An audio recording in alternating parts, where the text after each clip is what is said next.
when you come and win 2 games, you want to win the 3rd one. And so we're very disappointed that we're taking home the 2nd place trophy. And yet, this was a phenomenal experience for our team in so many different ways. From the atmosphere, from being here on Maui, to the hospitality, to the games that we played. We grew as a basketball team. And I know that when we go back and look and think and talk about things that were very costly to us in this game, we'll be better as we move forward with our own season. That's what everybody wants to do. We wanted to win. We thought we were going to win. We knew we could win, but we didn't win. So that's the disappointing thing. I told our team, other than the score, I could not be more proud of our effort, our toughness. We made mistakes, but so did they. And we will learn from them. And hopefully the next time when we're in this type of an environment, situation with an elite team, we'll find a way to make 2 or 3 more plays, or not make 2 or 3 of the plays that we did, that will allow us to be successful. So it was a wonderful experience for us. Thank you, Coach. Let's take questions for the players. We'll bring a mic to you. Front row, start with Kyle. This is for both of you. Obviously, it's a very disappointing loss, but just talk about how this will prepare you for the rest of the season. We played some quality teams out here, so it definitely made us better. You know, we went through a double overtime win just to start it. That built character in itself. Played a good team tonight, played a good team last night, so we proved something to ourselves a little bit, and we can move forward with that. Thanks, JJ. Question for Mark in the front row. For both of you, in the last, I think you had, outside those 2 threes you had late, you only had 1 basket in the last 9 minutes of the game. Can you talk about the offense? Did you have tired legs? Did things just start to slow down, stagnate a little bit? What do you think happened there? We just got to continue to get better. Got to continue to be aggressive. Arizona's a good team, so got to give him a lot of credit. But we'll grow from this, and we're not going to hold our heads down. But we're going to take this as a learning experience. We're glad it's early in the season. We got a long way to go. Winston, did this battle with Arizona seem at all similar, or was it different than your past battles with them in the last few years? All of them are pretty similar. I feel like we should at least have won 3 out of the last 4, in my opinion. But like I said, they're a great team. We don't take moral victories. But we just got to continue to grow and learn from it. Final questions for the players. Okay, we'll let the players get back to the team. Thank you very much. We'll take questions for Coach Fisher now. Rob in the front row.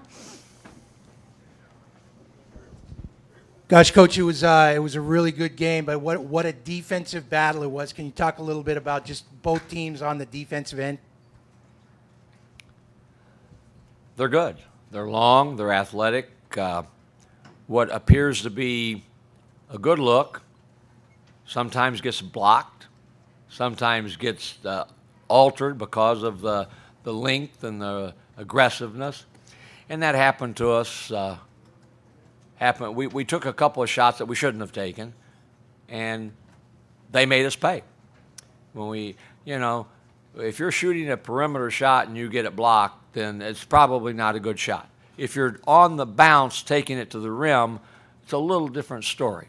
So we had some plays that we would obviously like to have over again. So did they. So did they.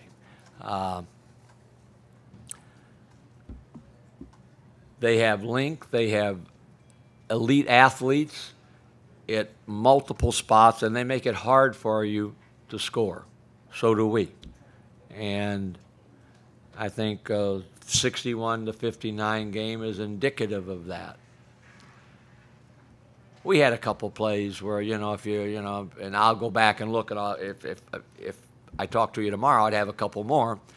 But the ones that stick out in my mind are the 2 turnovers on inline out of bounds when we had a 2-point lead, where they scored, I think both of them.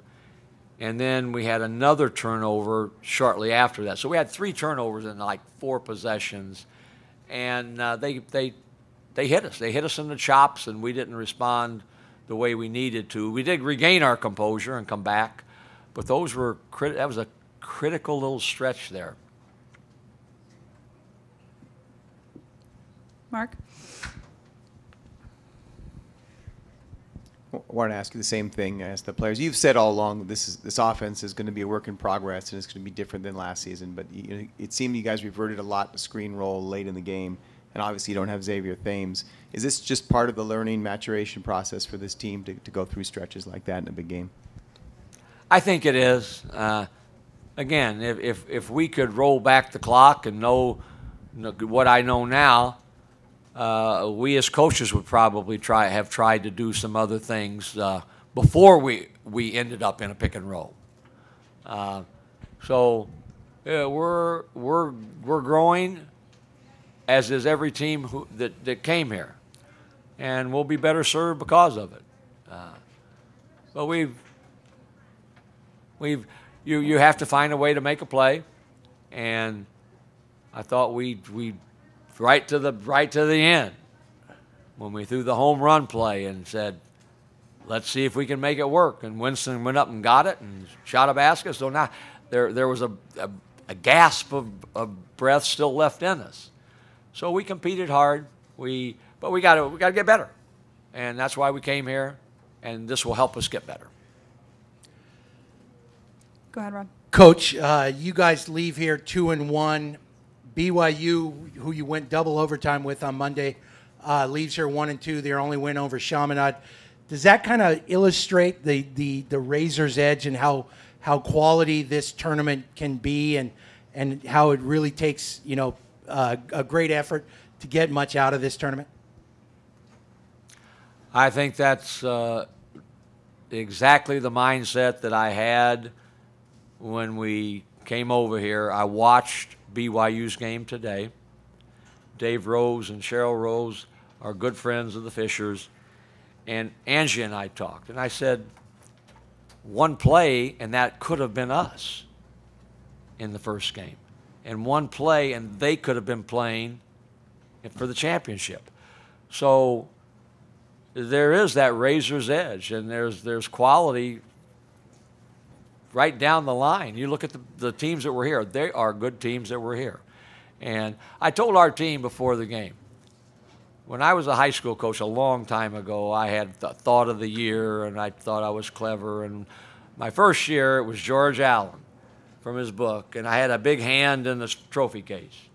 The difference between winning and losing is this much. I told our kids that before the game. And I don't talk about winning and losing. So I said the difference between success and failure is this much. And it is. And it is. And it was proven here in a lot of the games. I mean, it's a great example. We could have been playing for 5th, 6th place. One final question for Coach. Coach Fisher, you've seen a lot of really good players in your career, coached them of both for and against. Could you comment on Stanley Johnson, his performance in this tournament? He's pretty good. He's pretty good. And he'll make a pretty good NBA player in about 6 months. I saw him in high school a lot of times. We were early on involved in recruiting him. He ain't no surprise. He's a terrific talent that competes like crazy and helps his team win. So he's good. He's a very good player. They've got a lot of very good players.